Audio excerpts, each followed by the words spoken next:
Hey guys, Jengar here. Welcome to today's realistic review in which we are taking a look at the C.205N2 and we have reached tier 4 finally. Work and baby in the way, but we still reached tier 4, which is quite nice. And this plane, man, I have flown with it quite a bit, and the battle rating is starting to show, let's say, on the Italians. This plane has a 4.7 battle rating, and that is alright for it, but you get the face. Here they come already: Tempests, the later Spitfires, the Griffons. The opposition is starting to stiffen up, and that is for sure. You can face up to 5.7, so you're also gonna face the P-47M. And there's so many good planes you're gonna face that this plane has to have some pretty good performance to stand its man in up tiers, right? Well, it doesn't have that. I've got it spaded, and it's got a good turn time, especially with flap usage once it's fully spaded. It's got a decent climb rate. You really have to whip a lot, and that creates a problem with the overheating. So you can get up to altitude. Another problem that the plane has that we see here is that it doesn't roll off center axis, and it is difficult to aim when you're rolling. I was having some big difficulties with it in this encounter, as you see my aiming reticle going all over the place, and that is not because of my aim, it's because of the rolling. I didn't realize it then yet, but I realize it now. And after that I started to think, something is definitely off here. Anyway, so the climb rate isn't great. The armament though is great. It has 3 20mm cannons, 1 in the nose, 2 in the wings. All guns have 250 rounds each, and 2 12.7mm machine guns with 400 rounds each. The energy retention is decent, and the acceleration is okayish to decent. It compared to the opposition, especially in up tier matches like this one, it is not good acceleration, and a lot of plane will catch up with you. It does have decent top speed in a dive, but the bad side of that is that it has bad handling in a dive, partly due to that rolling off center, but also because of control stiffening and compression at the higher speeds. It is less critically bad as in the earlier 205, the Series 3, and the 202 EC. Those were much worse with the compression. The compression is workable here, but it's still there a little bit. The plane also overheats. This whole series and pretty much all the Italian fighters have huge problem with overheating. With web abuse, they get into the red very easily, and on hot maps like this one it is a bit of a problem. It does cool down easily though, so there is that. So you just gotta manage it correctly, and then it isn't too much of a problem. In this match I used a 600 meter convergence with air target belts for both sets of guns. I like the air targets, as I've mentioned before. Italians have the composition of the air target belts is very nice, I have to say. There goes the Tempest, pretty nice.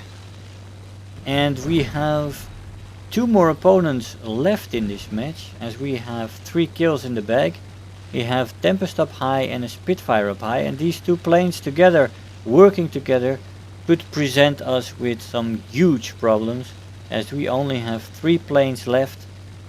That is me, that is 1 guy at the airfield, and and there is that guy in the BF-109, if I'm correct. Or is that the guy going back to the airfield? No, that is the 109 is going back to the airfield, and the other guy down low there, the 190, that guy is in trouble with the Spitfire closing in behind him, coming down from higher altitude. So we're coming in, we're on an intercept course, to try to get the Spitfire off our ally's tail, which is important right now because that Tempest alone on altitude could wreck the hell out of us if he knows what he's doing.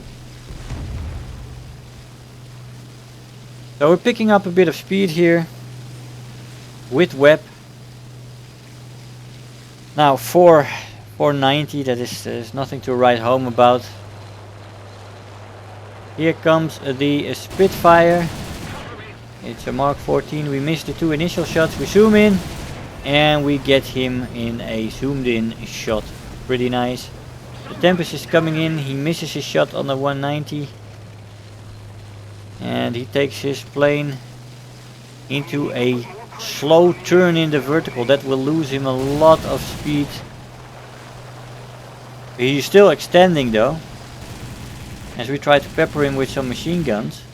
We get a hit in with the machine guns. And the bullets flying next to him makes him decide to go for a turn, which is a huge mistake. He was extending there. He was already a kilometer away. I was more or less out of the effective range of my machine guns.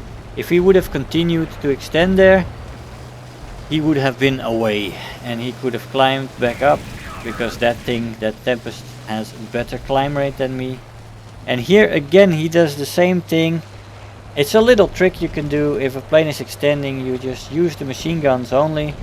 You get a few hits, and sometimes the pilot, if he is less experienced, decides to turn because he thinks he is not safe.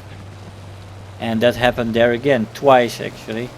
And now he is low and I have more energy, so I'm actually closing with him because he is also still making defensive maneuvers, slowing the plane down and rolling. So we're easily closing in, and here I decide to use my remaining cannon rounds for the finishing shot on the last opponent, and of course also completing our ace in a day in this match. Pretty nice.